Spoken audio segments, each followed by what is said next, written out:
As a sommelier, you're seeing a finished product. You're selling someone else's wine, which is amazing. But you're not the one behind the scenes making it. And we would tell the stories of farmers, of winemakers. It's almost like being a DJ. We wanted to create the music, to actually create the wine.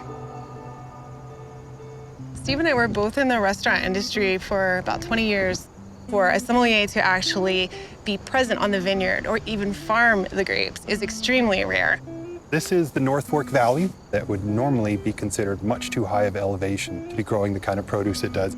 The first time that we drove up here, it was just magical. We knew that we had to be here, but neither of us had had farming experience.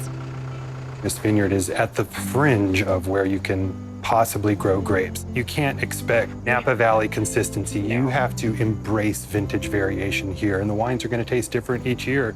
You know, grapevines, they'll grow in lush, fertile soil, but to make great wine, the vines are planted someplace where they have to struggle. The struggle creates greatness. So this is Pinot Noir that we're picking this evening, and this will go into our rosé that we're making for the 2019 vintage. I love the grueling aspect of farming. A lot of people say, who's the winemaker? Who's the farmer? We literally do everything here together. Steve cooks the dinners, and I drive the tractor. We inherited this tractor when we bought the property. It is so perfectly suited for everything we do here, the narrowness, the power. It is a backbone of this vineyard property.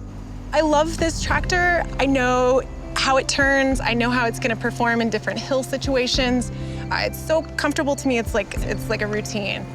And I love that John Deere Gator.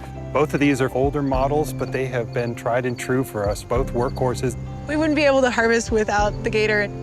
We love that there's a history to this property, and we love that there's a history to all the pieces of equipment on this property.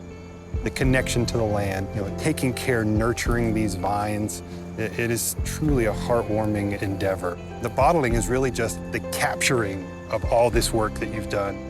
This is the first time that we've released our wines to the public. It is just such a story within this bottle. It's expressing art and time and the land. I'm Jamie Henderson. And I'm Steve Steese. And this is our vineyard.